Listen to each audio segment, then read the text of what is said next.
தொழிலதிபர் ஒருவரை கடத்தினார்கள் என்கின்ற குற்றச்சாட்டின் அடிப்படையில் 5 போலீஸ் உத்தியோகத்தர்கள் நேற்று அதிரடியாக குற்றப்புலனாய்வு பிரிவால் கைது செய்யப்பட்டிருக்கிறார்கள். அது குறித்த விவரங்களை இந்த காணொலியில் பார்க்கலாம். இலங்கையில் நேற்று 5 பேருக்கு மரண தண்டனை தீர்ப்பு வழங்கப்பட்டிருக்கிறது நீதிமன்றம் ஒன்றில். அது குறித்த விவரங்களையும் 11 வயது சிறுமியொருவரை துஷ்பிரயோகம் செய்தார் என்கின்ற குற்றச்சாட்டின் அடிப்படையில் கைது செய்யப்பட்ட அனுராதபுரம் அட்டமஸ்தானி பௌத்த பிக்கு பிணையில் விடுவிக்கப்பட்டிருக்கின்றார். அவர் பிணையில் விடுவிக்கப்பட்டதை எதிர்த்து அவருடைய உறவினர்கள் ஆர்ப்பாட்டத்தில் ஈடுபட்டிருக்கிறார்கள். அது குறித்த விவரங்களையும் இந்த காணொலியில் பார்க்கலாம். இந்த செய்திகள் உட்பட மேலும் பல முக்கியமான செய்திகளும் தகவல்களும் இன்றைய காணொலியில் காத்திருக்கின்றன. தமிழடியான் சொந்தங்கள் அனைவருக்கும் வணக்கம். மே மாதம் 23ஆம் தேதி 2026ஆம் ஆண்டு சனிக்கிழமை. வாருங்கள் காணொலிக்குள் போகலாம். 11 வயது சிறுமி ஒருவரை துஷ்பிரயோகம் செய்தார் என்கின்ற குற்றச்சாட்டின் அடிப்படையில் கைது செய்யப்பட்ட அனுராதபுரம் அட்டமஸ்தானி பௌத்த பிக்கு ஒருவர் நேற்று பார்த்தீங்கன்னு சொன்னால் பிணையில் விடுவிக்கப்பட்டிருக்கின்றார். அனுராதபுரம் நீதவான் நீதிமன்றத்தால் பிணையில் விடுவிக்கப்பட்டிருக்கின்றார். அவரெல்லாம் பிணையில் விடுவிக்கப்படுவார் என்று சொல்லி எதிர்பார்க்கவே இல்லை. ஏனென்று சொன்னால் அவர் செய்த குற்றத்துக்கு பிணையே கிடைக்காதுன்னு சொல்லி தான் எதிர்பார்க்கப்பட்டது. இருந்தாலும் நீதிமன்றம் விடுவிச்சிருக்கிறது கடுமையான நிபந்தனைகளின் அடிப்படையில். முதல்ல 2 சரீர பிணைகள், ஒவ்வொன்றும் 50 லட்சம் ரூபா பெறுமதியான சரீர பிணையாம். அடுத்தது நீதிமன்றத்துக்கு 1 லட்சம் ரூபா ரொக்கப்பணம் கட்டணும் என்று சொல்லி நேற்று அவர் பிணையில விடுவிக்கப்படைக்குள்ள அவர் சார்பாக 1 லட்சம் ரூபா கட்டணும் என்று சொல்லி யார் அந்த காசை கட்டினு தெரியல, யாரோ கட்டிக்கணும் அவருக்காக. ஏன்னு சொன்னால் எக்கச்சக்கமான சட்டத்தரணிகள் அவர் சார்பாக முன்னிலையாகி இருந்தார்களாம். இந்த பிக்குவை எப்படியாவது வெளியில் எடுத்தே ஆகணும் என்று சொல்லி கிட்டத்தட்ட 15-20 சட்டத்தரணிகள் ஆஜராகி இருந்தார்கள் என்று சொல்லி சொல்லப்படுது. எனவே யாரோ ஒரு ஆள் 1 லட்சம் ரூபாய் காசையும் கொடுத்திருப்பார் போல இருக்குது. அது மட்டும் இல்லாமல் அவருக்கு சில நிபந்தனைகள் ஒன்று வெளிநாட்டு தடை, வெளிநாட்டு பக்கம் போகக்கூடாது சொல்லி தடை விதிக்கப்பட்டிருக்கிறது. அடுத்தது முக்கியமானது, சாட்சிகளுக்கு அழுத்தம் கொடுக்கக்கூடாது, மிரட்டக்கூடாது என்று சொல்லி இன்னும் ஒரு நிபந்தனை விதிக்கப்பட்டிருக்கிறது. இப்படியான கடுமையான நிபந்தனைகளின் கீழ் அந்த பௌத்த பிக்கு பிணையில் விடுவிக்கப்பட்டிருக்கின்றார். அந்த சம்பவம் உங்கள் எல்லாருக்குமே தெரியும். ஒரு 11 வயது சிறுமியை நீண்ட காலமாக தவறான முறையில் அவர் பயன்படுத்தி வந்தார் என்று சொல்லி. அதுக்கு பின்னால் இன்னும் ஒரு கதை ஒன்றும் இருக்குது. அந்த தாயார் அந்த சிறுமியினுடைய தாயார் உடந்தையாக இருந்தார் என்று சொல்லி அவள் தான் வேணுமென்று அனுப்பிவிட்டார் என்று சொல்லி காசுப்பட்டு வேணுமென்று அனுப்பி வைச்சார் என்று சொல்லியும் இஞ்சால ஒரு கதை போகுது. எனவே அந்த தாயாரும் கைது செய்யப்பட்டு விளக்கமறியலில் வைக்கப்பட்டிருந்தவா அவாவும் பிணையில விடுவிக்கப்பட்டிருக்கிறார். நேற்று கடுமையான நிபந்தனைகளின் கீழே.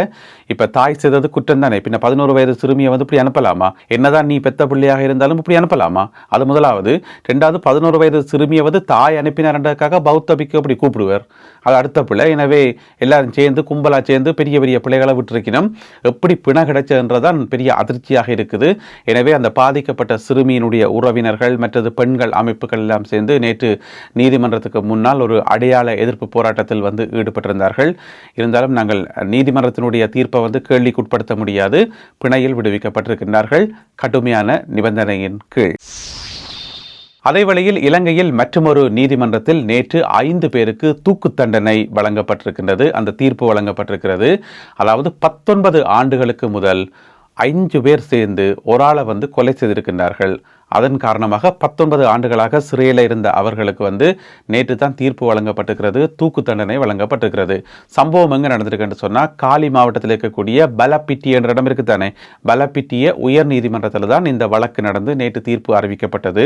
இந்த 5 பேரில் 3 பேர் ஒரே குடும்பத்தைச் சேர்ந்தவர்கள். அதாவது ஒரு அப்பாவும் அவருடைய 2 மகன்களும் 3 பேரும் சேர்ந்து இன்னும் ஒரு 2 பேரும் சேர்ந்து எல்லாரும் சேர்ந்து 2007ஆம் ஆண்டு ஜூலை மாதம் 29ஆம் தேதி ஒருவரை கொலை செய்திருக்கின்றார்கள். அதே இடத்துல தான் பலப்பிட்டி என்ற இடத்துல ஒரு ஆளை கொலை செய்திருக்கின்றார்கள். எனவே அதன் காரணமாக அவர்கள் கைது செய்யப்பட்டு 19 வருடங்கள் கழித்து அவர்களுக்கு இப்பொழுது தூக்கு தண்டனை அறிவிக்கப்பட்டிருக்கிறது. இனி அது நிறைவேற்றப்படாதுன்றது எங்கள் எல்லாருக்குமே தெரியும். எனவே அது ஆயுள் தண்டனையாக மாற்றப்படும். இந்த தீர்ப்பை வழங்கிய நீதிபதியினுடைய பேர் என்னென்று பார்த்தீங்கன்னு சொன்னால் ருசிர வெளிவத்த என்று சொல்லப்படுற நீதிபதி தான் இந்த தீர்ப்பை நேற்று வழங்கியுள்ளார். 5 போலீஸ் உத்தியோகத்தர்கள் குற்றப்புலனாய்வு பிரிவினரால் அதிரடியாக கைது செய்யப்பட்டிருக்கிறார்கள். அந்த 5 போலீஸ் உத்தியோகத்தர்களும் கடமையில் இருக்கக்குள்ள யூனிஃபார்மில் கடமையில் இருக்கக்குள்ள தான் வேறு இடங்களில் கைது செய்யப்பட்டிருக்கிறார்கள். அதில் ஒரு ஆள் பார்த்தீங்கன்னு சொன்னால் எஸ்ஐ, அதாவது சப் இன்ஸ்பெக்டர், உதவி ஆய்வாளர், அந்த பதவியில் இருக்கக்கூடிய ஒரு ஆளும் கைது செய்யப்பட்டிருக்கிறார். என்ன சம்பவம் கேட்டிங்கன்னு சொன்னால் இந்த 5 பேரும் சேர்ந்து ஒரு தொழிலதிபரை, ஒரு வர்த்தகரை கடத்தி இருக்கணும். கடத்தி அந்த வர்த்தகத்தை 2 கிலோ தங்கம் இருந்தது இருந்ததாம். அந்த 2 கிலோ தங்கத்தினுடைய பெறுமதி வந்து 8 கோடி ரூபாய்க்கும் அதிகமாம். அந்த தங்கத்தை வந்து பறிச்சு எடுத்து போட்டு அவரை கலைச்சு விட்டுருக்கணும். அதனால வந்து இப்ப கைது செய்யப்பட்டிருக்கிறார்கள். இப்ப வந்து நோமலா போலீஸ் அப்படி ஒன்றும் செய்யாதே, போலீசார் வந்து நிறைய மாற்றங்கள் எல்லாம் கொண்டு வரப்பட்டு நிறைய கட்டுப்பாடுகள் எல்லாம் இருக்கு, அப்படிலாம் செய்யறதுக்கு வாய்ப்பு இல்லையே என்று கேட்டீங்கன்னு சொன்னா, இந்த காலப்பகுதியில் சம்பவம் வந்து இப்ப நடந்தது வந்து 2023 ஆண்டு 2023 ஆண்டு மார்ச் மாதம் 18ஆம் தேதி நடந்தது. இவ்வளவு காலம் சிஐடி வந்து அதை விசாரிச்சு கொண்டே வந்தது. ஆக்களாரண்டு பிடிபடையில, ஆக்களா இருக்கும் சொல்லி பிடிபடையில பார்த்தா சம்பந்தப்பட்டார்கள் உள்ளுக்குள்ளே இருக்கணும், யூனிஃபார்ம்ல போலீஸ் ஸ்டேஷனுக்குள்ளே இருக்கணும். வேற இடங்கள்ல கடமையில் இருக்கைக்குள்ள வந்து 5 பேரும் அதிரடியாக கைது செய்யப்பட்டிருக்கின்றார்கள். இனி வந்து ஜூன் மாதம் 1ஆம் தேதி அவர்கள் நீதிமன்றத்தில் முற்படுத்தப்படுவார்கள். அன்றைக்கு வந்து அடையாள அணிவகுப்பு நடக்கும் என்று சொல்லி அறிவிக்கப்பட்டுள்ளது. ஜனாதிபதி அனுரகுமார திசாநாயக்கா அவர்கள் ஒரு முக்கியமான தகவல் ஒன்றை வெளியிட்டிருக்கின்றார். என்னென்னு சொன்னால், அடுத்த வருஷம் 2027ஆம் ஆண்டு பட்ஜெட் விருந்தானே வரவு செலவு திட்டம், அதில் வந்து மூலதன செலவுகளுக்காக 2000 பில்லியன் ரூபாய் வந்து ஒதுக்கப்படும் என்று சொல்லி அவர் அறிவிச்சிருக்கிறார். இது வந்து இலங்கையினுடைய வரலாற்றில் வந்து இந்த மூலதன செலவுகளுக்காக ஒதுக்கப்படுற அதிகூடிய தொகை அந்த ஆண்டாக 2027ஆம் ஆண்டு இருக்கும் என்று சொல்லி, அப்போ 2000 பில்லியன் ரூபாய் ஒதுக்கப்படும் என்று சொல்லி நேற்று அறிவிச்சிருக்கிறார்.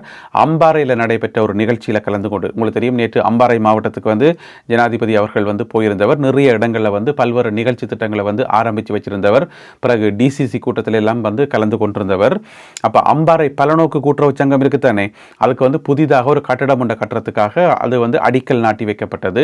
அப்போ அந்த நிகழ்ச்சியில் கலந்து கொண்டு உரையாற்றியக்குள்ள தான் என்ன சொல்லியிருக்காருன்னு சொன்னால், வார வருஷம் 2027ஆம் ஆண்டு 2000 பில்லியன் ரூபாய் வந்து மூலதன செலவுக்காக ஒதுக்கப்புறம் என்று சொல்லி, அது என்ன மூலதன செலவு என்று சொன்னால் கேபிட்டல் எக்ஸ்பெண்டிச்சர் என்று சொல்லி சொல்கிறது, கேப்பெக்ஸ் என்று சொல்லியும் சுருக்கமாக சொல்கிறது.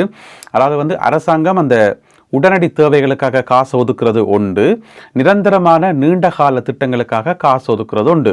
இந்த மாதிரி நிரந்தரமான நீண்டகால திட்டங்களுக்காக காசு ஒதுக்குறது, இப்போ உதாரணமாக ஒரு பாலம் கட்டினோம் என்று சொன்னால் அந்த பாலம் வந்து ஒரு 100 வருஷம் நின்று நிலைக்கும் தானே. அதே மாதிரி ரோட்டு போடினோம் என்று சொன்னால் ரோட்டு கனகால நின்று நிலைக்கும் தானே. இந்த மாதிரி நீண்ட காலம் நின்று நிலைக்கக்கூடிய பெரிய பெரிய ப்ராஜெக்டுகளுக்கு ஒதுக்கப்படுற நிதியைத்தான் கேபிட்டல் எக்ஸ்பெண்டிச்சர் என்று சொல்லி சொல்றது, மூலதன செலவீனம் என்று சொல்லி சொல்றது. எனவே அதற்காக பெருந்தொகை பணம் ஒதுக்கப்படும் என்று சொல்லி ஜனாதிபதி அறிவித்தது வந்து ஏனென்று சொன்னா அந்த அளவுக்கு அரசாங்கத்திட்ட காசு இருக்குது, திரைச்சேரி வந்து ஸ்டேபிளாக இருக்குது. எனவே யாருமே வந்து பயப்பட வேண்டாம், பொருளாதார முடக்கம் வரும், பொருளாதார பிரச்சனைகள் வரும், நாடு வந்து வங்குரோ தடையும் என்று சொல்லி எதிர்கட்சியாக்கள் சொல்லி கொண்டிருக்கிறது தானே. எனவே அந்த மாதிரி எல்லாம் ஒன்றும் இல்லை, ஒன்றுக்கும் பயப்பட வேண்டாம் சொல்லி ஜனாதிபதி அனுரகுமார திசாநாயக்கா அவர்கள் குறிப்பிட்டுள்ளார். துபாயில் இருந்து 21 பேர் இலங்கைக்கு நாடு கடத்தப்பட்ட செய்தியை வந்து நாங்கள் இதுக்கு முதல் போட்ட காணொலியிலே வந்து சொல்லியிருந்தேன். அது சம்பந்தமாக மேலதிகமாக சில விவரங்கள் வெளியாகி இருக்குது. என்னென்னு சொன்னால், துபாயில் கைது செய்யப்பட்ட, துபாயில் என்ன யுனைடெட் அரபு எமிரேட்ஸில் வேறு நகரங்களில் கைது செய்யப்பட்ட மொத்தம் 21 பேர் வியாழக்கிழமை இரவு 2:30 மணிக்கு இலங்கைக்கு அனுப்பப்பட்டிருக்கிறார்கள், நாடு கடத்தப்பட்டிருக்கிறார்கள். அந்த 21 பேரில் வந்து 19 பேர் ஆண்கள், 2 பேர் பெண்கள் என்று சொல்லி சொல்லப்படுது. அப்போ 2 விமானங்களில் வந்து இவர்கள் துபாயிலிருந்து இலங்கை நோக்கி அனுப்பப்பட்டார்கள். அப்ப 2 விமானங்களும் அது கட்டுநாயக்காக்கு கிட்ட வர, கட்டுநாயக்கால வந்து வெதர் சரியில்லை, அப்ப அங்க வந்து லேண்ட் ஆக முடியல. என்ன செய்யணும் சொன்னா, நேர 2 விமானங்களை திருப்பி மத்தள விமான நிலையத்துக்கு அனுப்பியிருக்கணும். அப்ப மத்தளையில போயிட்டு இரவு 2:30 மணி போல லேண்ட் ஆகி அங்கே நின்றுட்டு ஆக்களை வந்து அங்க இறக்கல. முதல்ல வந்து செய்திகள் வந்தது மத்தள விமான நிலையத்தை வச்சு தான் ஆக்கள் வந்து ரிசீவ் பண்ணப்பட்டு சொல்லி, ஆனா ஆக்களை வந்து அங்க இறக்காமல் விமானத்துக்குள்ளேயே இருங்கோன்னு சொல்லி அப்படியே இருத்தி வச்சு போட்டு விடியும் வரைக்கும் விமானத்துக்குள்ளேயே இருங்கோன்னு சொல்லி, இரவு 2:30 மணிலேருந்து அப்படியே இருங்கோன்னு சொல்லி இருத்தி வச்சு போட்டு, பிறகு விடிஞ்சா பிறகு வெதரெல்லாம் ஓகே ஆன பிறகு திருப்பி அந்த விமானங்கள் புறப்பட்டு கட்டுநாயக்கா விமான நிலையத்துக்கு வந்து காலம 8 மணி போல கட்டுநாயக்கா விமான நிலையத்தில் வந்து தரையிறங்கினது. அதுக்கு பிறகுதான் குற்றப்புலனாய்வு பிரிவினர் நேற்று வெள்ளிக்கிழமை காலம 8 மணிக்கு, அதுக்கு பிறகுதான் குற்றப்புலனாய்வு பிரிவினர் வந்து இவர்களை வந்து கைது செய்திருக்கின்றார்கள், இந்த 21 பேரையும். அதில் 2 மிக ஆபத்தான தேடப்படுற 2 சந்தேக நபர்கள் அதில் இருந்திருக்கிறார்கள். ஒரு ஆள் வந்து மகவத்த சாமர என்று சொல்லப்படுற நபர், மிக முக்கியமான ஒரு ஆள். அவர் வந்து மத்திய குற்றப்புலனாய்வு பிரிவிடம் வந்து ஒப்படைக்கப்பட்டிருக்கின்றார். அவர் மற்றவர் வந்து குடு துமிந்த என்று சொல்லப்படுற நபர், அவர் வந்து கொழும்பு குற்றத்தடுப்பு பிரிவிடம் வந்து ஒப்படைக்கப்பட்டிருக்கின்றார். ஒருத்தருக்கு அங்க விசாரணை, மற்றவருக்கு வந்து இங்க விசாரணை என்று சொல்லி, மற்றாக்கள் வந்து சாதாரணமாக விசாரிக்கப்படுவார்கள். என்று சொன்னா அவர்கள் மேல சாதாரண குற்றச்சாட்டுகள்லாம் இருக்குது. எனவே இவர்கள் மீது விசாரணைகள் தொடர்ந்து இடம்பெற்று வருவதாக சொல்லப்படுது. அடுத்ததாக இன்றைய கருத்தோவியம். இதில் பார்த்தீங்கன்னு சொன்னால் ரணில் விக்ரமசிங்கே இருக்கிறார். ரணில் விக்ரமசிங்கவை ஒரு ஆள் வந்து கூட்டிக் கொண்டு போகிறார். அவருடைய தோற்றத்தை பார்த்தா ஒரு ஈரானியர் மாதிரி தான் இருக்கிறார். அவர் வந்து அங்கே போட்டில் வந்து ஈரான் சொல்லி எழுதப்பட்டிருக்கிறது.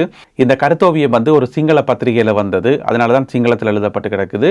அப்போ கூட்டிக் கொண்டு போகிறவர் வந்து ஈரான் பக்கமாக கூட்டிக் கொண்டு போகிறார். இந்த பக்கம் தான் இருக்குன்னு சொல்லி கூட்டிக் கொண்டு போகிறார். எனவே ரணில் விக்ரமசிங்கே அவர்கள் ஈரானுக்கு கூட்டிக் கொண்டு போகப்படுறார். இதுதான் அந்த சிங்கள பத்திரிகையில் வந்த இந்த கருத்தோவியம். இப்போ நான் உங்கள்கிட்ட கேட்குறேன், எதுக்காக ரணில் விக்ரமசிங்கே அவர்களை வந்து ஈரானுக்கு கூட்டிக் கொண்டு போகினோம்? என்ன காரணமாக இருக்கும்? நீங்க என்ன நினைக்கிறீர்கள்? உங்களுடைய கருத்துக்கள் என்ன என்பதை மறக்காமல் கீழே எழுதுங்கள்.